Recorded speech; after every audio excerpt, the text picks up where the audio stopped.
It's time to start the show. What is up, Screwballs? Oh, what's up, Screwballs? Welcome. Welcome to a Sunday morning from the Hill podcast. We appreciate everybody coming out here. I know it's early Sunday morning. We'll have people continue to file in here, but we're going to get started because obviously we got NFL games starting at 1. Weird thing about today, Nick, is when we looked at the schedule weeks ago when we booked this time slot, we thought the Eagles were playing at 1. However, the NFL, in their glory, decided to flex the Eagles to the 4 o'clock game. Because, Weird flex. Yeah, well, it's kind of a primetime game. You know, big game for both teams. We're going to talk about that, but so the Eagles won't be starting at 1, but the rest of the games will be on. Weird flex, but okay. No, I get it. I totally get why they would do that. Because looking at the schedule, this was setting up to be like a clash of the Titans today. It was. Is it? It's still a very big game. Is it? Well, we're gonna talk about that. Is it's it? a clash of the Titans. All right. I don't know if it is anymore. I'm a little bit disappointed. We're going to get to that. We're going to get to the Eagles and the disappointment from last week for sure.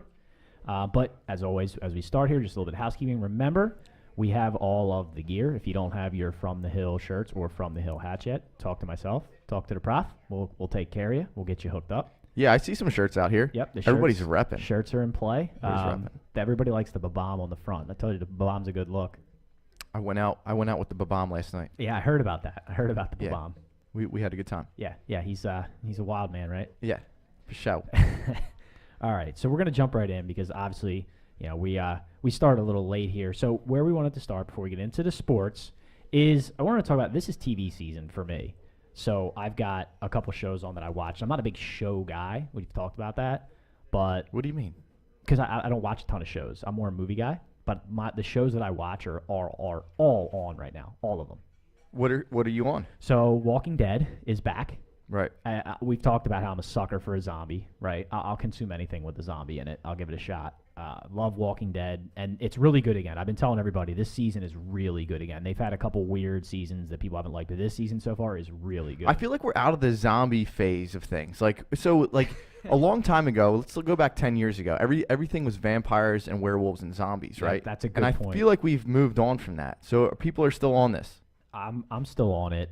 You're right though, because I remember like 5 years ago, a bunch of zombie movies came out, like World War Z, which actually is a good movie with Brad Pitt as the main character. Did you ever see that movie? No. The zombies are kind of crazy in that movie. And then I Am Legend with Will Smith, right? That's a zombie movie.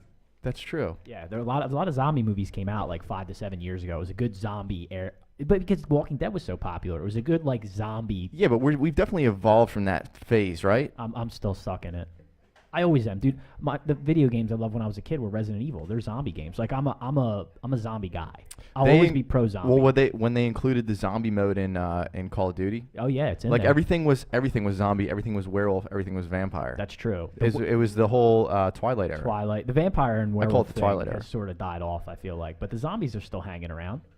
No, I don't know, man. I don't think it is. So I never got into Walking Dead, and that's one of the things that we did want to talk about. Is like I saw a tweet, and then I put out a tweet. Is this is something we need to talk about. Is what shows like have you not gotten into? Right. What is some of the shows that are considered all-time great shows that you have not gotten into yet? I'm gonna let you start. You had the tweet. I retweeted. I thought it was a great tweet. So you start. You tell me. Give me 2 shows that are widely considered all-time great shows that you yourself have not seen. Well, the 2 shows off the top of my head that are still going right now, Walking Dead was number 1 for me because I hear so much about it and how good it is, but we've never really gotten into it. And we kind of binge the shows.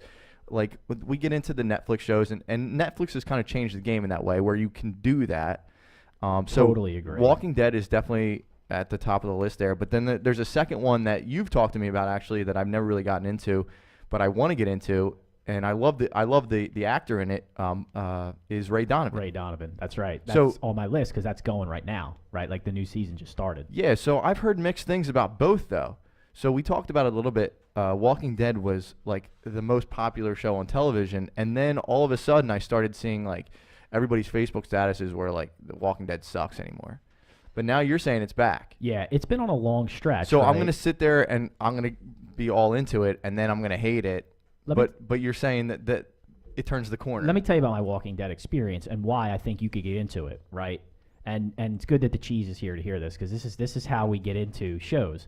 The way I got into Walking Dead, I didn't start it originally. I was at Walmart one day just carting around, right? and I saw for $3 the first season of The Walking Dead. It's only 6 episodes. They're an hour long. So it's basically like watching, maybe 2.5 movies or like 2 movies. And I sat down in almost a day and a half and was done the first season. Wait, the first back up. Walmart? What's going on at Walmart? Walmart. I got the first season of The Walking Dead on DVD for $3 at Walmart like 8 years ago. Wow, they still make DVDs. Well, that was 8 years ago. I don't know if they make them anymore. Wow. So that's how you got into Walking Dead. 8 years ago. That's how I got in. So I can hook you up. I have the first 2 seasons, but the first season is very short and quick, and their episodes are really good. But like any show, right? I think it's on its 8th or 9th season. The last couple seasons got more into the human interaction than it did with the zombies were a non-factor, which wasn't fun, but they're back. Like the zombies are back, and it's awesome. No, so I'm still hung up on the DVD thing. I don't think that I have anything in my house that could play a DVD. Really? I really don't think that we're set up to play a DVD. You know what is funny of that you say that? On the computer? I ended up buying. I don't know. I bought a smart Blu-ray DVD player. And you know why I bought it? Because it's smart and it connects to the internet so I can watch Netflix upstairs. Yeah. It's the only reason that I have one. Yeah, it's the only reason I have one upstairs. That's the only way to watch things anymore. Right. Through Netflix. And my Xbox will play DVDs, so I have that downstairs, so that's good. I'm more interested in Ray Donovan. I think I want to get started on that. Ray Donovan is a great show. So the acting on that show is amazing. The people that they bring in, I mean, Lev Schreiber is really good, right?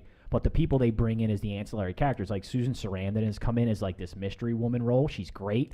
And John Voight is his father. Mickey Donovan, John Voight, the great coach from Varsity Blues. Oh, Billy Bob, cry baby. That's Bud Kilmer. Bud Kilmer. Yeah, so the acting in that show is so good. The premise is amazing. That's a great show. You have to get into that. Yeah, I mean, I wouldn't get into it for the acting, but I would get into it for like the premise of the show. Yeah. The acting keeps you coming back. I've told you this many times before, but I don't get into shows until I know that they're good, they're worthwhile. So, like, we never just start a show and discover a show that way. I always have to hear about the show first before I start a show. I agree with you. And most of the time, it's after the show is completely finished. Right. If I was going to give you the recommendations on those 2, because Walking Dead can be very niche, right? Like, it's zombies. It can be niche, but Ray Donovan is a must-watch. So if I were going to give you the order, you need to do Ray Donovan. Ray Donovan needs to be watched. All right, we're starting that up. Let me give you my 2. Go ahead. So my first one is The Wire. You've never seen The Wire? I've seen a couple episodes. When I was in college, my roommate, Ryan Berger, was really into The Wire. So I ended up watching a good portion of season 3 with him, but I never went back and watched the originals. And I didn't get into it from there. Well, the good thing about The Wire is that seasons are completely separate from each other. Right. So you can actually watch season 3 from start to finish and not have to see. You can almost mix and match them. I mean, there's some character things that goes on, but you can almost separate the seasons and watch them individually. Yeah, I've gotten a lot of flack for not ever doing The Wire. Yeah, that's pretty bad. Never got into it. That's pretty bad. So I go back and forth between that one and this other one, Breaking Bad. I've never seen Breaking Bad. What? Yeah, no Breaking Bad for me. That's awesome. So every time I go back and forth, I'm like, well, which one should I do? The Wire, Breaking Bad? I feel like Breaking Bad. Yeah, that's what I get. You have to watch Amanda says Breaking Bad. That's what I get. I get Breaking Bad should be the one. No, that's actually, I put that above The Wire. Yeah, you think above The Wire? Yeah, that's what everyone says. I should go Breaking Bad first. I do, and I've mentioned this before, is that The Wire is one of those overhyped ones because people do hype it up and it's really good. It is really good, but people have hyped it up so much. And talk about acting. The acting in that is really good too. Like, so if you're like a big studier, thespian. You're big, if you study the thespian, arts. I would get into The Wire, but no, you have to watch Breaking Bad. Breaking Bad's legendary. I know it is, and it's so I think it might be number 1. Like it's like 1A, 1B. It's always 1A or 1B. So and off of Breaking Bad, I can't believe you've never seen that. Better Call before. Saul. Isn't that a spinoff? You get into that? No, I haven't yet. Yeah, that's like Fear the Walking Dead. Is there a spinoff from Walking Dead? Yeah, so I have Fear of the spinoff. I have Fear of the spinoff. Me too. And like, there's a lot of like. So I was thinking about spinoffs when you actually mentioned this to me that you wanted to talk about this. Have you ever watched Have you ever watched Frasier? That's one that I missed out on. I watched. I mean, I've seen episodes. I've heard that is the best spinoff of all time. What is it a spinoff of? Cheers. Oh, so he goes from the bar to being like a radio host. Yeah. Wow. No. Like he's in the bar all the time. He's the character in the bar, but then the spinoff is like his backstory. Yeah, it's like his life outside the bar. Well, Cheers is a little before our time. No, we were youths when like Cheers was very at the end popular. of it. But Frasier is like right in our wheelhouse. Though. It is. I've seen the show in syndication, but never really gotten into it. I'm gonna watch Frasier now. The age of the sitcom is dying. Like those old school sitcoms. Like, do you think Seinfeld, if Seinfeld was new right now, do you think it would be as popular as it was 15 years ago? Yeah, because you have shows like Always Sunny, which is another show that I haven't gotten into. By the way, I'm hearing is dying this season. Really? Yeah. I haven't gotten into that reviews either. for this season. But I heard everybody that I talk to says you have to watch that show. That's like the sitcom show. Especially given where we are, right? But it's dying because, again, the platforms that you consume media anymore is completely changed. I so agree. people aren't sitting down watching a half-hour sitcoms. They're not sitting through commercials. No. Which is weird because, shows like This Is Us is really popular now. And like you got quiet there when you said This Is Us. Yeah, you got real quiet when you said This Is Us. Well, the tear came to everybody's eye. I'll make sure I highlight that on the replay. Tear came of the to everyone's eye. It's very dramatic. You have to get dramatic with it. All right. So last thing we want to talk about with shows. This is really important to Prof and I because both of us are so into Making a Murderer. We sat at the bar last Saturday night at like 1 a.m. arguing about Making a Murderer like into the night. So, what we heard is some people aren't through it yet and they don't want spoilers. So here's what we're going to say. Starting after today on our platforms, we're going to put up the polls that we talked about 2 weeks ago that we have about Making a Murderer. And then our following show, we're going to talk about it a lot. Spoiler alert. So if you have not finished it, you need to do so. And by the way, if you haven't, why haven't you right now? Like, it's 6 weeks out. It should be done. Yeah, I feel like you need to jump on that train. That's when because it's evolving. You need to grab the hood latch. It's evolving. And finish the show. It's evolving as we sit here. Yes. Zellner is on the case. Dude, your retweet of Zellner was phenomenal. Outstanding. What, the one where she lays out? Where she lays everything out. So it's a 20-part tweet where she does lay out the new theory of what happened. Dude, I can't get enough. It spurred me back into the Making a Murderer. But so we're giving everybody a fair warning.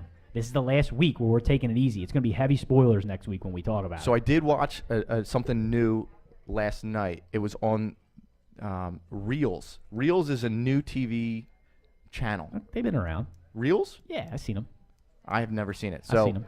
We stumbled upon it last night, and Reels is basically the Hallmark channel if you're into murder. Ooh. So they basically have really terrible actors just acting out all these different, like they had the Manson murders on, they had John Wayne Gacy, and they did a thing on Stephen Avery. So it's made for TV. It's made for TV. Murder. It's Hallmark Channel Nice. murder mystery. Nice. And they act everything out, but they actually took a different spin to the Making Murder. So we talked about Making Murder, and everything's slanted in favor of Stephen Avery. Right. This does the opposite. This is looking at different evidence. They actually had some people that were close to the case. Based on Ken Kratt's book? No. Nobody ever should read that book. Ever. Or talk to that guy ever. But they did take a different slant from the actual Netflix series. And they did interview people that were not interviewed in Making a Murderer, people that did help prosecute the case. And they did have some clips from Brendan Dassey's interview with the police that, some clips that were cut out of Making a Murderer that would change your perspective on things. Okay. Interesting. So you're going to bring that whole thing to the table next week then. Absolutely. Oh, I like it. I like it. Yeah. I might have some quotes. I like it. We might have some sound drops. Awesome. All right. Good deal. All right. So let's get into the meat, the sports. We have to start with the major occurrence here in Philadelphia this week. The 76ers blockbuster deal acquire superstar Jimmy Butler. Breaking news. Yeah, from the Timberwolves. So if you haven't heard the full pieces of the deal, we'll give them to you. With Butler from the Wolves, the Sixers also got the center, Justin Patton. They sent Dario Saric, Robert Covington, Jared Bayless, and a 2022 second-round pick. Which is it's a totally weird trade. Because when I heard about the details of the trade, I'm like, there has to be more to this, right? Do you want me to tell you why it's not? Go ahead. Okay. So I looked into this a lot, and one of the things that I wanted to dispel right away is it was sort of fakely reported that the Rockets were offering 4 first-round draft picks. Why was that fakely reported? Because there's 2 reasons. First, that wasn't on the table. I have what was on the table from the Rockets. And 2, if you think about in the NBA, you're not allowed to trade subsequent first-round picks. So I can't trade you my 2020 and 2021 first-round pick. Okay. The only way I can do that is if I have one from another team, right? And I can give you mine and then the other teams I acquired. But if you don't have others to give, you can't do that. So in theory, if they were offering 4 first-round picks, it would have been 2020, 2022, 2024, and 2026. That's not even anything. And when you look at the Rockets, right, which we're going to look at third package, why it's not a great deal is because the Rockets are going to make the playoffs, the top 2 in the West. That first-round pick is going to be, 27, 28? Yeah, but you don't know I mean, if you're spelling it out the way that you said, like you're looking at setting up your team for some good picks in the future. You don't know how long Rockets are going to be viable, right? Well, that's why you're a good straight man, because I'm going to tell you, so the Timberwolves, they talked about what they were looking for now. The Timberwolves want to win now, right? They think that Cat and their core is ready to win now. And they wanted to bring back two lengthy wing players, which the Sixers offered in the deal, obviously, because Saric and Covington are 2 lengthy wing starting NBA players. So the offer that was officially there from the Rockets was Eric Gordon, Nene, and 2 first-round picks. Which is, in my opinion, 100% better than what the Sixers gave up. But it doesn't fit what the Timberwolves want now, because they plugged Covington and Saric right in to go. Looking at what Saric and Covington were doing this year, does that really look like an enticing offer for you? It does because no, Saric has been nothing this year. I know it's early on in the season, and people have talked about how he's played in the Euro leagues like throughout the offseason. His legs have been dead. I know last year he showed these flashes that he was going to be a major piece of the team. But throughout the first part of this season, he hasn't shown us anything. Okay. Anything at all. And I can't see how he would be an enticing piece, let alone the main. He was literally the main piece that we gave up. Yes. Well, maybe not. I think Covington was just as important. So first on Saric, I agree with you. He started this season very slow. And Brett Brown did make reference to him playing with his team overseas, and he thinks that his legs were dead and that. But he's been such an inconsistent player. He has, but you have to look at his skill set. He's a 6'10", stretch 3/4, which is what every NBA team wants, right? Because he can defend in the post, he can shoot the three. Can he? He can defend in the post. He's slow. Yeah, but he's big. He's got a big body. He can defend the post. He can shoot the three. He's slow, and when he's not shooting, he doesn't do anything. Yeah, he's a streaky shooter, but he's young. I'm not going to say that he's young. He's shown flashes, right? Right. And that's what we were all so hopeful about, and we thought that he was going to be a major part of this team. But over the first stretch of this season, I haven't seen anything. I agree with you. He hasn't looked good this year. But then the second part is Robert Covington, and we've talked about him before. In town, I feel like we're a little tougher on Robert Covington because of his late season woes and his struggles in the playoffs last year shooting. But NBA aficionados, when they look at the statistics and break down the analytics, have Robert Covington as almost a borderline top 50 NBA player because of his defensive efficiency. If you look at his overall shooting percentage, the NBA league average 3 is 36%. He shoots right above that. So when you look at him efficiency-wise and statistic-wise, he's a better than starting. He's above average starter in the league. Are we tougher on him, or are we just more informed? We see more of him than these national people do, and we've heard so much about his defensive prowess. But is that not overhyped? I've also seen him throw air balls up. Yeah. He's another one that's been so inconsistent. He has. He's very streaky with his catch and shoot, right? And especially, last year, for the first half of the season, he shot over 40% from 3. He was red hot, and then the second half below 28. But then when you take the season average, it puts you above league. But he's an elite off-ball defender. He's not a great on-ball defender. But again, he's 6'7", 6'8". He's long. He's that 3, that wing piece that teams want. Yeah. And so from Minnesota's perspective, adding both of them to what they have, giving up Butler, was what they want now. I totally get it as a role player, and it would have been really nice to see, I think Covington more so than Sarge, to see Covington play with Butler. Because if they added that piece and they still had him, it would be a nice fit because he would be asked to do a lot less than what he was asked to do without Butler. I agree. He's almost, when you put Butler on the floor with him, he's almost your Iguodala out in Golden State, right? Guard the best player on the other team, right, and just get your catch and shoot and your transition buckets. Right. You can at that point be an inconsistent shooter. Right. You'll get your transition like buckets. Iguodala has been. Exactly. Yeah. So no, I agree with you, but that's why that deal, coming from Minnesota's perspective, it just felt to me like they could have gotten more. Well, they could for the long term, right? With the first round picks for the long term. Right. But essentially, they didn't want that. They wanted something back Thibodeau, they want to win now. And look, they got the pieces to do it, right? Cat's probably a top 15 player in the league. They've got pieces there to win now. And they What do you think about Wiggins? Contributors. What do you think about Wiggins and where he's heading? I think that he is still continues to underperform based on what we thought about him, right? I think that was a major part of why Butler wanted to move, right? Yeah, he's disappointed in Wiggins. Right. Yeah. And I think how could you not be? Because coming into it in the same draft as Embiid and Jabari Parker didn't turn out to be but right. You know what? Like Embiid was obviously the hidden treasure in that draft. If Embiid and wasn't we didn't know hurt, that because if Embiid wasn't hurt, he Right. would have obviously been the #1 overall pick the way he played in college. I don't know about that. I really don't. No, I don't think so. I think Wiggins was touted. Absolutely. I think he would have been number one. You know, Embiid might have went two, but yeah. But the way that Jabari Parker and Wiggins were touted in that draft, I don't know. I don't know about that at all. You could be right. It depends on the team too, right? Because we've talked about the slots and look, we're talking about the Fultz draft all the time, you know. So in hindsight is always 20/20 when you look back at that. So, yeah. So the question that I had for you is, we've seen Butler in a couple games. Obviously, the Orlando game, I'm kind of wiping off. I saw the tweet about the trade, and they're like, "Oh, Jimmy Butler, 11 points in a horrible game." It's his first game in a Sixers uniform. Like, give me a break. The guy gets 20 points in his sleep. He's done it for the last 7 seasons. Do you think that Jimmy Butler to the Sixers now as constituted makes them contenders for the Eastern Conference Championship? Yeah, I think they would have been. I think they would have been contenders without. Still with Dario and Covington. Yeah, believe it or not. Because, listen, we saw this last year, right?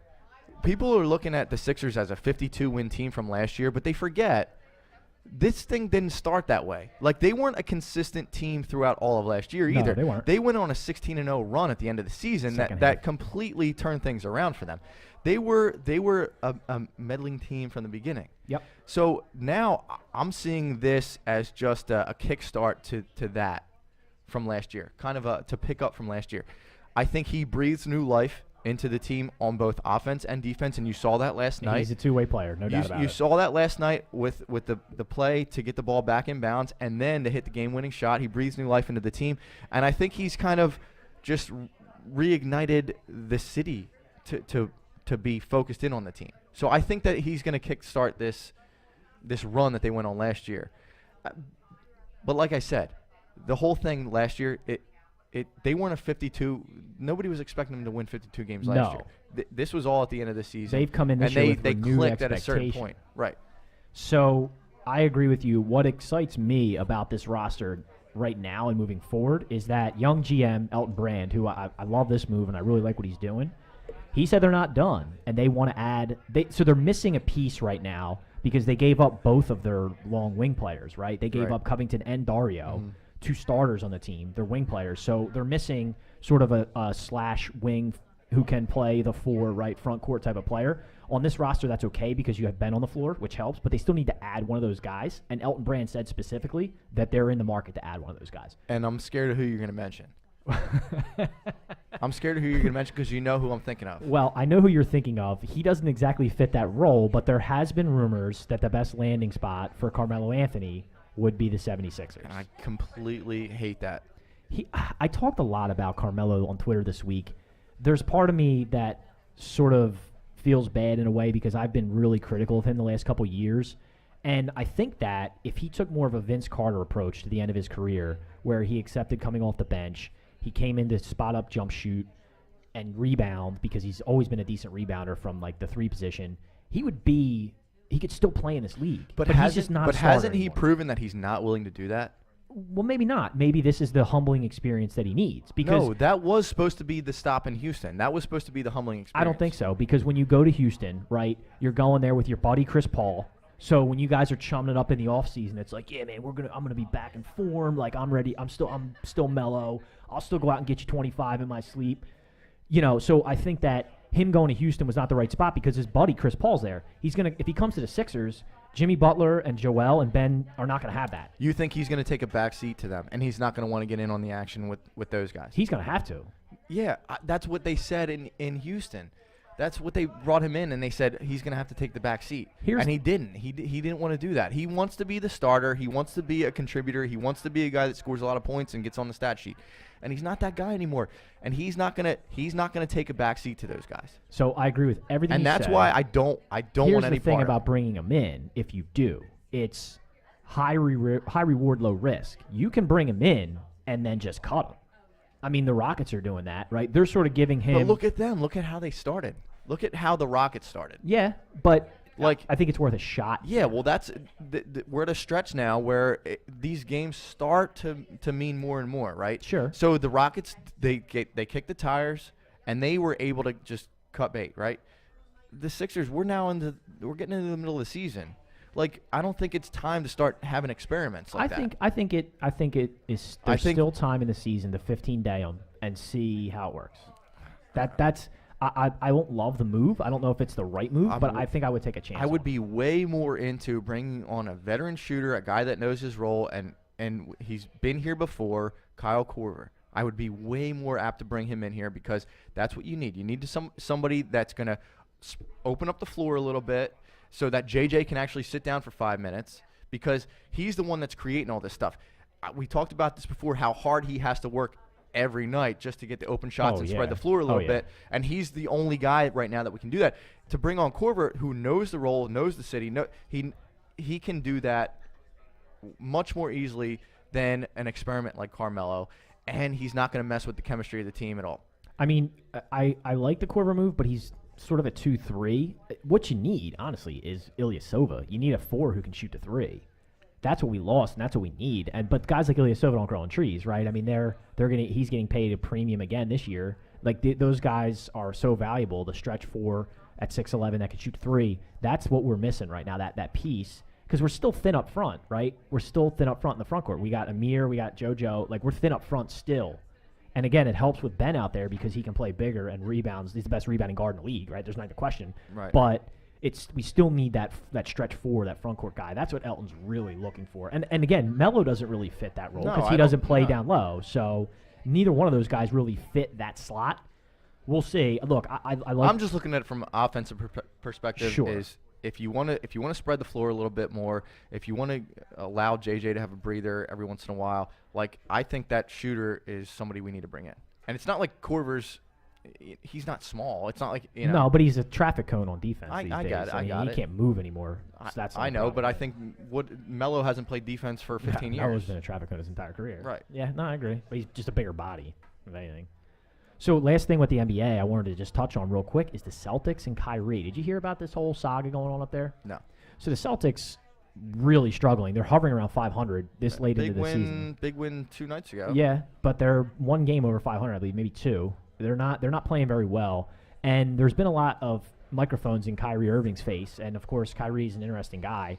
He's giving a lot of commentary, and what's come up recently is, are the Celtics going to move on from Kyrie? No. He's on an expiring deal, and if they're going to move on from him, now's the time. They're not going to. And they have a ton of pieces in place where they maybe don't need Kyrie. They absolutely do. How would they not need Kyrie? Why would you not want to keep him there? Listen, we're looking at again. This is early on in the season, right? Come on, Kyrie. This is so early on. We're seriously sitting here like the Rockets aren't going to make the playoffs. We're going to sit here and act like the Celtics aren't going to be a contender. No, like, come on, say either one of those things. It's still November. True. Right. Like they definitely need Kyrie. They're gonna extend him as much as they're gonna give him the super max, right? They would. They'd be looking to offer that. Yes. I don't see him moving at all. Do you really seriously think that they're going to look to move him? If Danny Ainge who else would they bring in? I don't know. That's the thing. If Danny Ainge has a whiff that he could move him for pieces and it would be the right thing, I think he would do it. I don't know. I think I would do it too. As much as I like Kyrie as a player, his entire career has been this weird cycle. Like, why did he want to leave LeBron, and now why is he malcontent in Boston? Like, what is up with him? I know he's a different type of guy, but it's a little strange to me. He's a little young to be this type of way, in my opinion. He feels like he's overaccomplished because he won that championship with LeBron and obviously played incredible and hit that shot to help them win it. But he still is not – he's not a Kevin Durant, LeBron. He's not that accomplished in the league yet to be acting the way he is. Well, where would you put him in terms of, like, you talk about top 10, top 15 guys. Like, where would you put him? I don't think he's a top 10. He's pretty close, He may touch the top 15. He's pretty close to that. Who's a better player to you, Jimmy Butler or Kyrie Irving? I mean, I think I'd probably rather have Kyrie. Kyrie's certainly more gifted offensively. And he's a little younger, right? I know he's got the injury history, and he's got a lot of injury issues, but at the same time, I'll take that risk. Kyrie also is a superstar, right? Like Jimmy Butler's a star, Kyrie's a superstar. No, I agree with you, and that's why I don't think they're going to move him anywhere, because that team does – every team, that if you're heading into the playoffs and you're thinking about winning a championship, every team needs that guy, right? Everybody needs that guy that they're going to rely on to take over a game. Jimmy Butler, I don't think is that guy. He's not going to lead your team. Joel's that guy for us. And Ben. Joel's that guy for us. I wouldn't disagree. I think it's Ben. I don't think so. I don't think. I think you need it from an offensive perspective. You need somebody that's going to want the ball, take the ball, and I don't think Ben's that guy yet. Here's what I'll tell you about Joel being that guy. I don't think, as this NBA is constituted, that you can have a team that's going to win a championship and have your big man be that guy, because I think it has to be led by a wing or a guard player.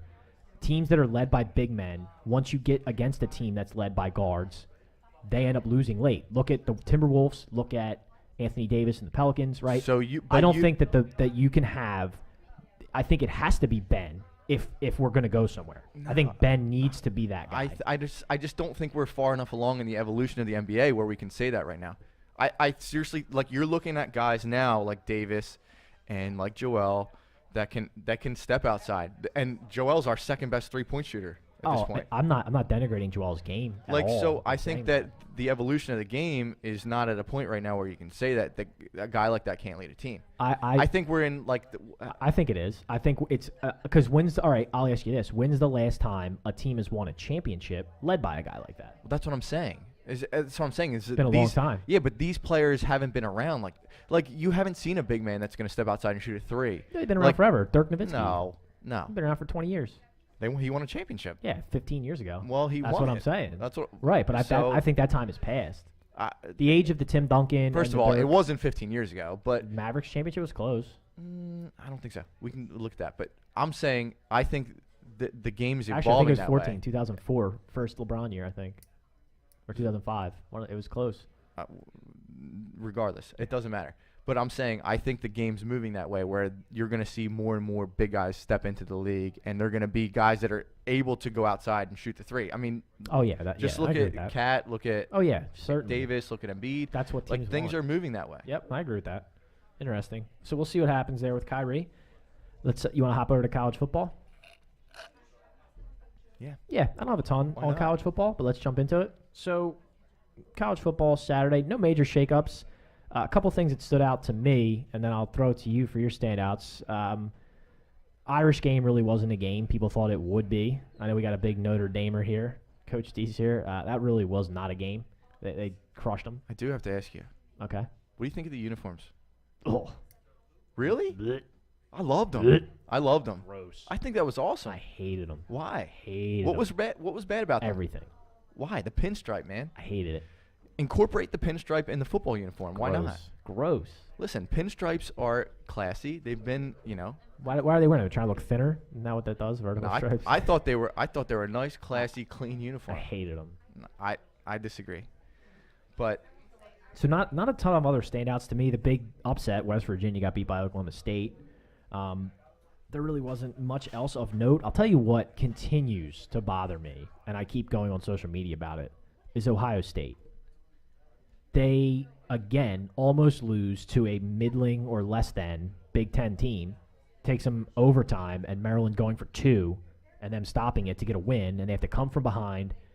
Like, Ohio State is just not an elite team. That's the sign to me of taking a team lightly, right? But and it's the same thing that Alabama did yesterday.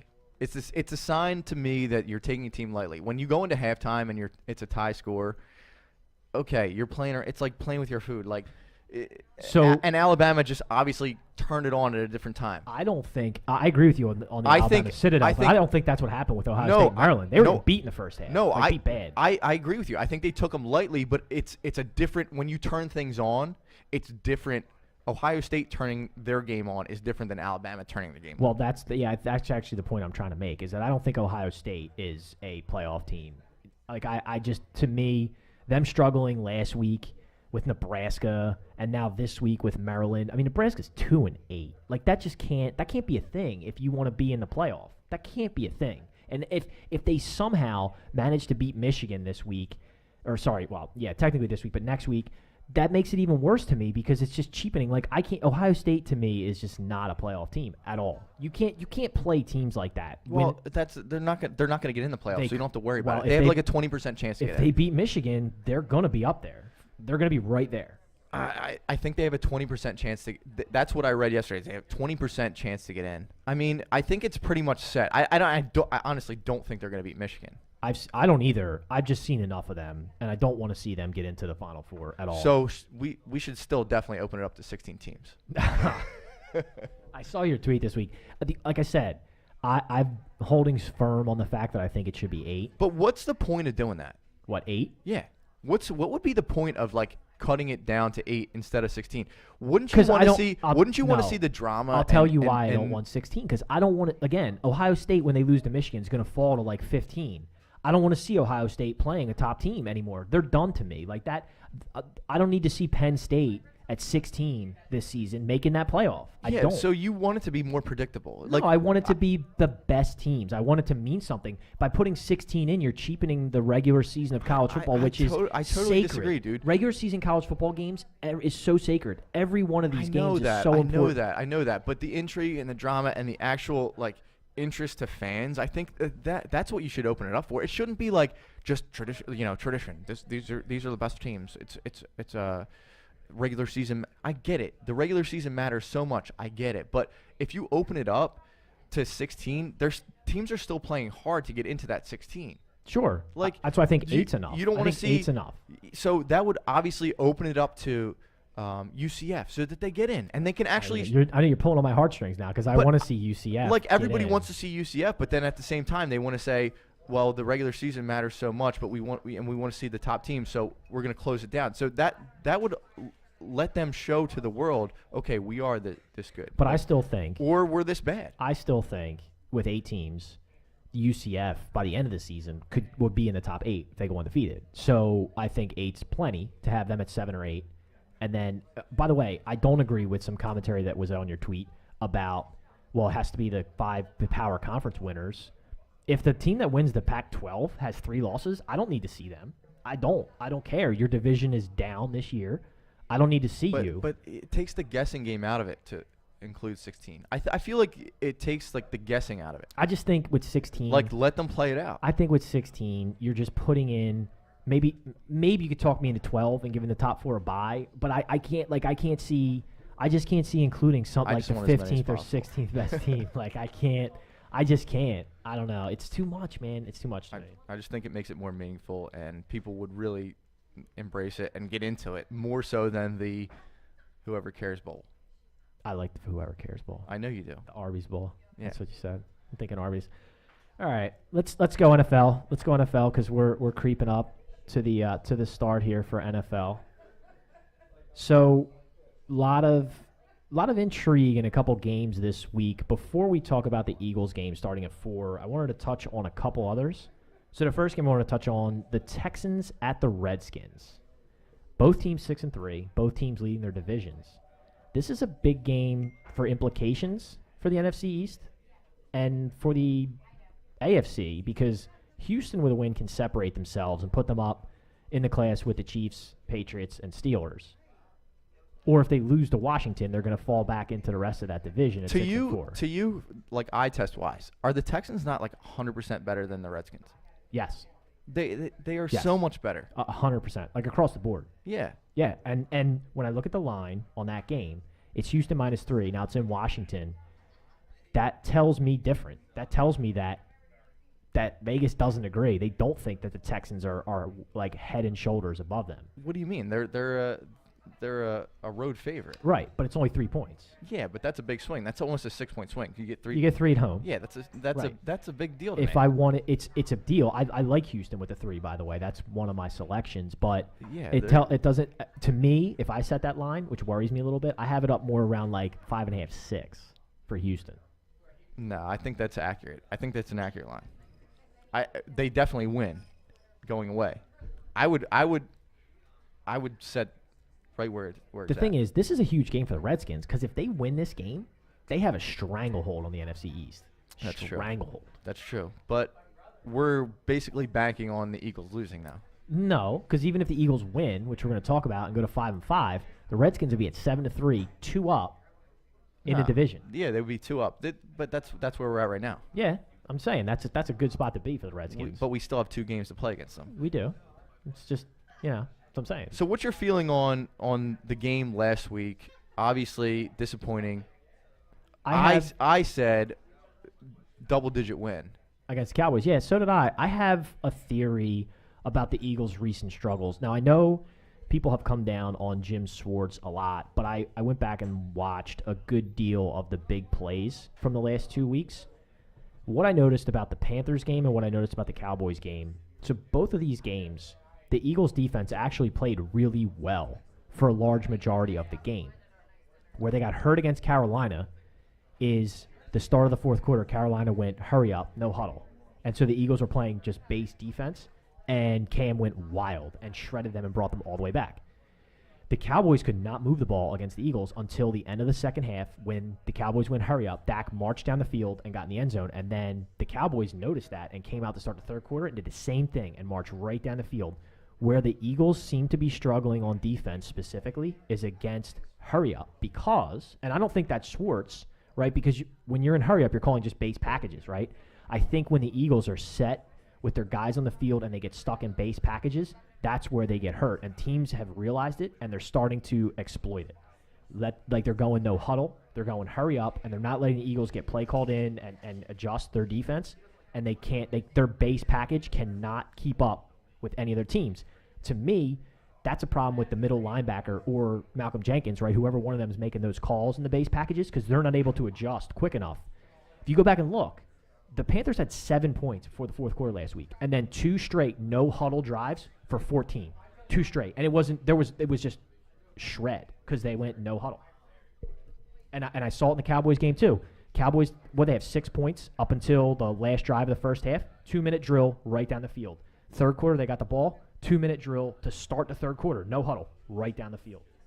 There's some kind of weird calls going on, especially on third down plays, and people have talked about it a lot. Is that kind of sticks defense that they're playing, and the bottom line though is the players aren't getting it done. You're right. Like the tackling, people are trying to make the big hit and not finish the tackle. I mean, that was how they got a lot of first downs. Looking back at the Dallas game specifically. Offensive wise, they just haven't stuck to the run though. And I know this is like everybody in Philly kind of always wants to stick with the run. We haven't had that guy this year that stood out. I think Josh Adams has started to show a little bit that he can run the ball. Yep. And they just don't stick with him for whatever reason. I think you make a great point about the run, and I think part of that comes back to sort of the evolution of play calling because the Eagles run a lot of RPOs. And look, you got Carson Wentz. Obviously, he'd rather throw the ball, right? And if he makes that first read and he doesn't give it to the running back and throws it more, you could actually be looking at, because if you look at the play call breakdown, it's around 65-35 pass run right now, right? Which you feel like is super high. But there could be a 15% in there that are RPO, and he could be passing it 12%, right? And that's really jacking up your pass ratio because instead of making the run on the RPO, he's pulling it down and throwing it. And I've seen a lot of that. I mean, how many RPO looks do you remember when they gave it to the running back? He pulls it down a lot because he can run and because he, wants to go vertical, which we like about him. But the offense isn't clicking vertically right now. No, it definitely isn't. And he's actually got a lot of criticism, I think, unfairly. Because he's actually having his best season overall. His numbers are amazing. He's missed some throws for sure. A lot of short throws, and people, I heard him comparing him to Donovan a little bit, which is I don't think it's fair. He's still playing well. The one thing that I have seen a lot from him, I think he's holding the ball way too long. He is, and it goes back to there's always a fine line between holding the ball too long and trying to make something happen, right? One of the things that's so great about Aaron Rodgers is his ability to make something happen and hold the ball. And Wentz has that athletic ability that Rodgers has and move around in the pocket, outside the pocket. But there's a fine line between holding it too long and getting rid of it, right? And he's a young guy, and he hasn't quite gotten to that point where he understands completely on a Rodgers level where it's time to get rid of the ball, right? Like, it's got to go. Right, and at a certain point, that skill set's going to break down. Like, you don't hold that skill set for 10 years. Oh, yeah, well, of course. Like, I mean, I get it. Like, Ben, he's compared to Ben a lot in that he gets out of hairy situations, but he's not going to be able to run like he can run now for 10 years. Like Ben can't. Yeah. Like Ben used to scramble all the time. He's just a big Ben's he's just a monster, dude. yeah. But, no, I think he's sitting back there a little bit too long. I think the decisions need to be made a little bit quicker. And then I think they'll get things going. The thing of it is, every game, I think I've felt confident in the team every single game. Like, they can pull this out, and it still holds true today. So let's talk about today, because what is your confidence level today? When we look at this game, the Eagles right now are sitting at 7.5-point dogs in New Orleans. But what I would tell you is that line was at 8.5 when it opened. And the public jumped on the Saints early, but all of the sharps have come in on the Eagles. They took the 8.5, they took the 8, and pressed it down to 7.5. How do you feel about today's game? I'm taking the Eagles 7 plus 7.5. I agree with you. First off, I saw a statistic today. You know that the Eagles have not lost under Doug P. They've only lost 2 games over a touchdown under Doug. Really? So they don't lose by more than a touchdown. They lost by a touchdown last week. So if you're getting 7.5, even against a team as hot as the Saints, I take it. Also, when you look at, I talk about this all the time, when you look at the ebbs and flows of a schedule, right, the Saints haven't lost since week 2, right, which was the Tampa Bay. And they're coming off huge wins, including winning in L.A. against the Rams. This is a game that even though the Eagles are defending Super Bowl champs, they're down. And the Saints could sort of be looking beyond because they don't need it necessarily, right? And by the ebbs and flows of a schedule, the Eagles need this game. And so I'm getting points. I'm not telling you the Eagles can win outright. I wouldn't be surprised if they do. I heard the best quote last night talking about this, and I forget who said it. I wouldn't give him credit. Oh, I remember. It was Matt High. He goes, I would be less surprised today if the Eagles beat the Saints outright than I was by them losing to the Cowboys last week. Because everybody has that letdown game. And, for the Rams, who everybody looked at and they were like, they're going to go through the season undefeated. Right. Everybody thinks that they're going to do that. And we've talked about that with the Chiefs, too. Everybody has that letdown game. Just when you think that they're unbeatable is when they get beat, That's right? right. And That's I exactly think that right. might be the day for the Saints. I agree. It's just weird because there's nothing in the stats, there's nothing in the games that you've watched that says the Eagles should beat the Saints, but it's just one of those feelings, man.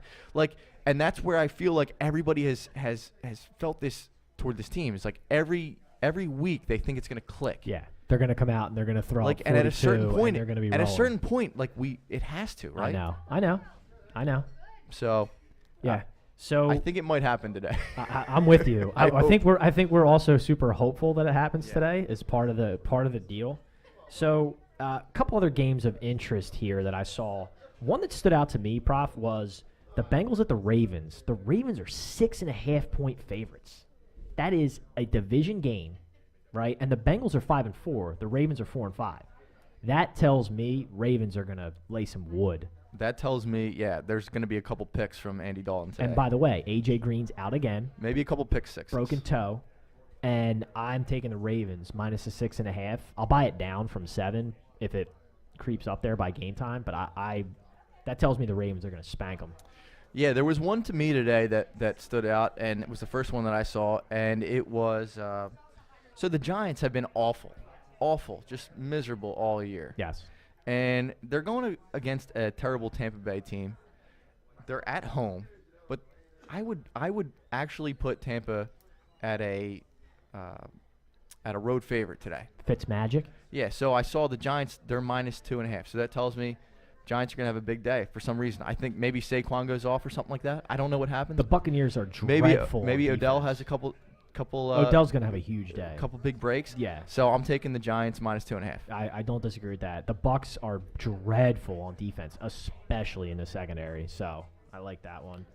My second one today is Tennessee's been playing really, really well. And they're at Indy today. They're plus 1.5. They're actually getting points today. So it goes a little bit against my Yeah, I was system. going to say, that sounds Goes like a the other little way. bit against my system, but I'm definitely taking Tennessee today. They've been playing really well, and I think they're a much better team than The Colts. I really do. I'll tell you why I don't like that game. Tennessee's coming off a huge win against New England where they spanked their bottom. They gave them the old raspberry bottom, as we call that, right? They're smelling themselves, and now they have to go play a division team. Andrew Luck, by the way, has thrown for 4 touchdowns the last 2 weeks. He is smoking hot. I don't think the Colts are a layup at all, especially at home. It's a division game. I like the Colts. No, there. I told you it goes against my system, but Yeah. I'll take Tennessee You're with gonna points. Go. All right, I will go head to head. I like the Colts. I wasn't going to pick that game, but since you did, I like the Colts there. My third one of the day, and I've been riding this team all season, and I love them, and I don't know why. The Bears. Bears. Minus 2.5 versus Minnesota today. Huge game tonight, by Yeah. the way. Huge for the supremacy in the NFC North. Since, by the way, not to cut you off, but this Packers lose in comeback fashion to Seattle. Don't sleep on the Seahawks now. They are coming in hot, winning 4 straight. They look pretty good. They beat a good Green Bay team on Thursday night. Go ahead. I disagree with you. I don't think Green Bay is a good team at all. Okay. I really don't. I haven't seen anything from Green Bay that tells me that they're a contender this year at all. Okay. I get the Rodgers factor is like everybody wants to put them in that top spot because he's on the team. I get it, but I really don't think that they're a good team. So that win is kind of shallow to me. Okay. I agree to disagree. My last one, I'm taking the Eagles. Yeah, me Plus too. 7.5 Me versus too. the Saints. Yep, me too. All right, so we're both on board We're both there. on the Eagles. and we'll Unfortunately, both cry into our beers later. Yeah, especially if I actually place the wager on it, which I'm going to. That's even worse. Yeah. So I did the Vikings Bears a big game, and then the last game is the biggest game of the week, the Monday Night Showdown, Yep. which you alluded to. Yep. My Chiefs traveling to LA to take on the Rams, and the Chiefs are dogs. I guess that's fair, but it's sitting at 2.5 and hasn't moved much. Rams minus 2.5. I got Chiefs outright. I got Rams. I think it's 2.5. 2.5. I'm taking the Rams. That shows me that they're holding, They're holding steady. I Yeah. would expect 3, but it's holding right under that. which is it's a weird game. It's it a was tough supposed line to to be. take. It was supposed to be in Mexico City. That's right. Obviously, we know with the field, yeah, the field situation conditions hasn't worked out. due to Shakira concert Yeah. has been a bad situation there. So they didn't feel confident to play there. So it's going to be a Rams home game. I don't know Right. how much like the That home definitely- field home advantage field makes for Rams. happens for the Rams, Right. but I'm taking the Rams there 2.5. I think that The thing I line hate holds about true. that line taking the Chiefs is 2.5. I think when I take it, I will buy it up to 3, just because it Why not gives you make that it- push. I Yeah, got you. because 2.5 is a bad number. Also, why I took Seattle Thursday night, because they were minus 2.5 and they won by 3. Right, 2.5 is a magic number if you can get it, but you don't want it against you. Yeah, don't buy into that. Dude, Yeah. The Packers are not a good team. I'm just saying the number wise for the bet. I got you. So one last thing I want to talk about, and I don't know if Richie is paying attention, but if he is, I would like him to come up to the third mic because he brought a tweet to our attention earlier, and I really want to talk about it because we love talking about the Browns. So Richie, tell us what you got on that tweet there, buddy. All right, fellas. This came across this morning from Adam Schefter, Bleacher Report. Browns bye week, they still got to make some news and noise. And this came across that the Browns were interested in talking to Condoleezza Rice to hire her as their head coach. Have fun. So what I don't get about this entire situation, except the fact that it's the Browns, is what makes you think that a former what was her political position before she was Secretary of State. Secretary of State, right? So what makes you think that this former Secretary of State, right, former Secretary of State, and she held a position on the original college football playoff committee, right, for 3 years, I believe it was. That's it, only 3 years. What's her experience to coach a football team? An NFL football team at that. An NFL football team. This is mind-boggling to me, but the best part about it is it's the Browns, and this is why we love the Browns. Like, literally, this is... Wait, give me that tweet again. What did he say? Read it to us, Richie. All right, hold on. Because this week, and I don't know if you saw this or not, but Dorsey, the general manager of the Browns, had a press conference, and he was talking about different head coaches and things like that. And he did mention, maybe it would be a woman that would coach the I don't have team. a problem with it being a woman. No, but I think that might be part of this that Yes. goes into it. Like, he mentioned it, and there was this like one of the reporters laughed like way too hard at the joke, and he was like, kind of like, no, I'm serious, like. So, Well, go ahead. okay, the tweet just says from Adam Schefter. It says Brown's interested in interviewing Condoleezza Rice for head coaching job. Source tells ESPN. I don't know. I can't believe that. Look. I just can't believe it. I don't have a problem with it being a woman. No, that's not I the have that's zero not the problem with thing that. I can't. I have a believe. problem with it being Condoleezza Rice. Yeah, it's weird. Did she even coach Pee Wee football? Like, what? Did she be a head coach? It's just weird. Like, that's amazing to me. Thanks, Richie. Appreciate it, buddy. I can't. Like, this is why the Browns will never be good, ever. Because if you're considering that as an option, that's a joke. That's a joke. Look, if you want to bring her into the organization, there is positions that teams have done for hundreds of years with assistant head coaches like Mike Morningway, come in, like the Bengals just did with Hugh Jackson, which, by the way, I guess Marvin Lewis will get another 10-year extension because he brought Hugh Jackson in as his assistant coach. But as assistant head coach, there's positions that you can put people in, like special VP or things like that, to get them involved in it. You cannot tell me that Condoleezza Rice being a head football coach makes any sense. No, there is a woman that is the she's one of the coaches for the Is it the Cardinals? I know who you're talking about. I don't know what team. I know we're getting close in basketball. I think that's going to be the first sport. Basketball has been there. That's definitely going to be the first sport. The Spurs have the woman that's been the coach for the team. Becky Ham. Yeah, for a while. We're much closer in basketball. Well, because basketball, I mean, women play professional basketball, right? There's no women that play professional football. That's the thing. So women are closer to basketball in so many more ways. And so, I mean, you've got professional referees, right, in the NBA that are women. So we're much closer in the NBA for sure. No, and in the NFL too. Oh yeah, I have again zero problem with the choice being a woman. Huge problem with it being Condoleezza Rice. Like, where is that coming Completely from? random. It's completely random. Hey, maybe she'd work out. Go Browns. What can go Browns? What can get worse for the Browns? Can't get worse, right? Go Browns. I mean, do it can't. Look, they have 2 wins this year. Go Browns. I bet you on 6. I might owe you a sandwich. It's not looking good. It was looking bad for me for a while, but it's kind of leveled out again to where I thought it would be. Yeah. Give me those ties as wins. Well, yeah, you want the 2 ties? Yeah. They almost got 3 ties. That would have been great. That's all I got. Prof, you got anything else? No, we appreciate you guys coming out. Screwballs, thank you for having us. We appreciate it. We're going to do some more of this stuff. But looking forward to some of the games today. Red Zone's coming up pretty soon. Excited for that. But thanks, guys. Appreciate it. Yep. Again, mirroring the Prof sentiments. Thanks, everybody, for coming out. Appreciate everybody getting up early on a Sunday morning to come see us. Remember, if you want to see this replay or any of the other podcasts that we do, we are on YouTube and the iTunes podcast application.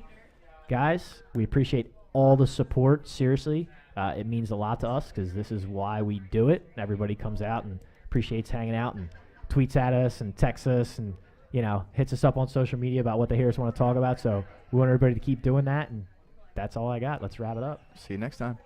Peace.